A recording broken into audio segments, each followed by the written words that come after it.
The second thing we have to absolutely address, and it will take so long before you get anywhere with it, is lying. Lying, man. Kids lie. And they will convince themselves that they didn't. They will, I didn't say that, I didn't say it, I never said that. I swear, you said it to me. I was there. I didn't.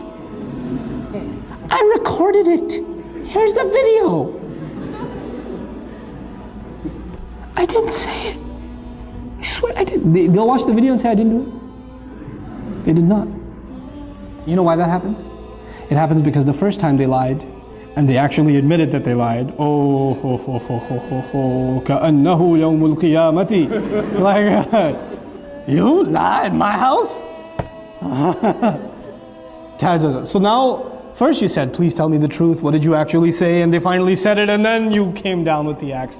So the next time, like, I will take all of this. But once I admit that I lied, I know what comes next.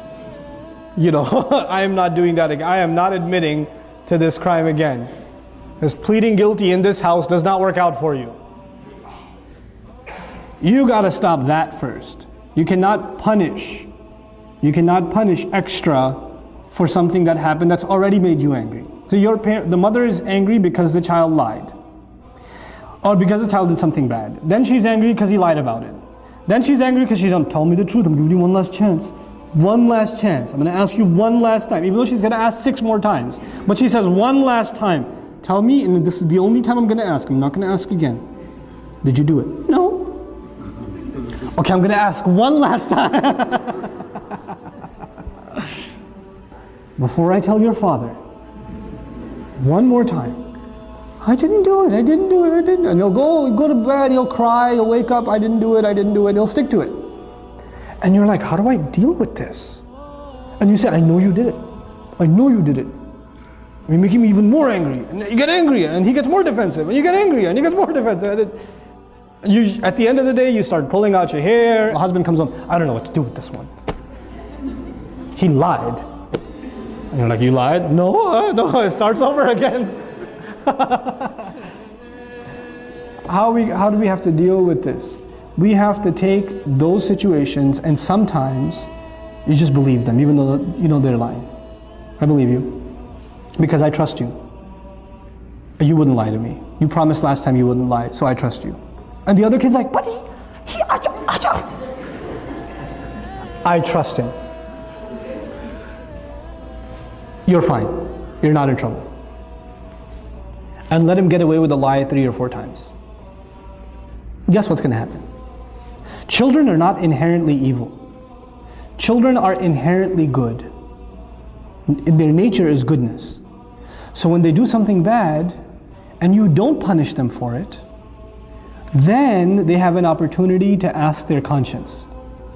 If you punish them for it, their conscience was not bothered because they already got punished for it. When they get punished for it, they don't feel bad because they did something bad and they paid for it. It's done. There's no conscience. But if you don't punish them once in a while, I said pick your battles. You don't have to get them for every time. Pick your battles and say, okay, I trust you. You didn't do it. I know she must have got it wrong. She must not have remembered properly. When you slapped her, she must have been sleeping and imagining it. The mark on her face, I don't know, is red coloring. I don't know what it is. Doesn't even look like your hand. Looks more like a foot. You know, so it's okay. You're not in trouble. You know what that does over time? Mama, I want to tell you something. I did do it. And then you come and you console and you say, it's okay. It's okay. I still trust you. I still trust you. And what you've done is you've taken the child away from being defensive. But it takes a little bit of long-term thinking to be able to do that. You won't be able to do that the first time. Like first, it's very hard to forgive those kinds of things, right? Especially if they hurt another child. If they wrong somebody else, it's hard. And you have to take that other child and take them to a corner and say, Beta, I know, I trust you too.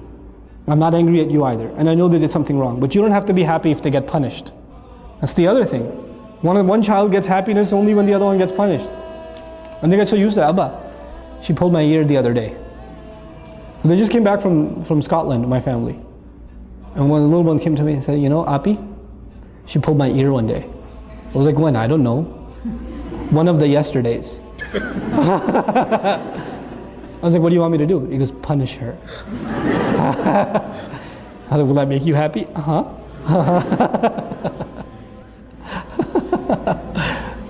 Sometimes kids do that. They get a kick out of the other one getting punished. They do. You don't want to create that either. With the little kids, with the 2-year-old, it's okay. You want to entertain them. So you bring the older one and you slap your own arm a couple of times and you tell her to say, ow.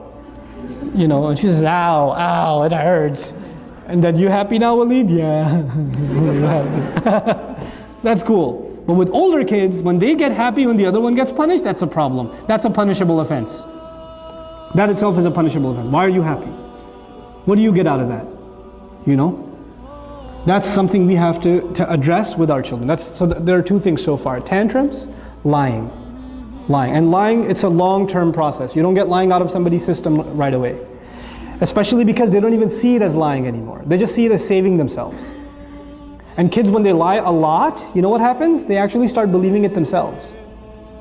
They become better than any actor you have ever seen. They take on the role, boy. They will own it. And so you become extremely dumbfounded. Where do you even begin? Well, begin by not tackling it. Begin by disarming, taking the fear away.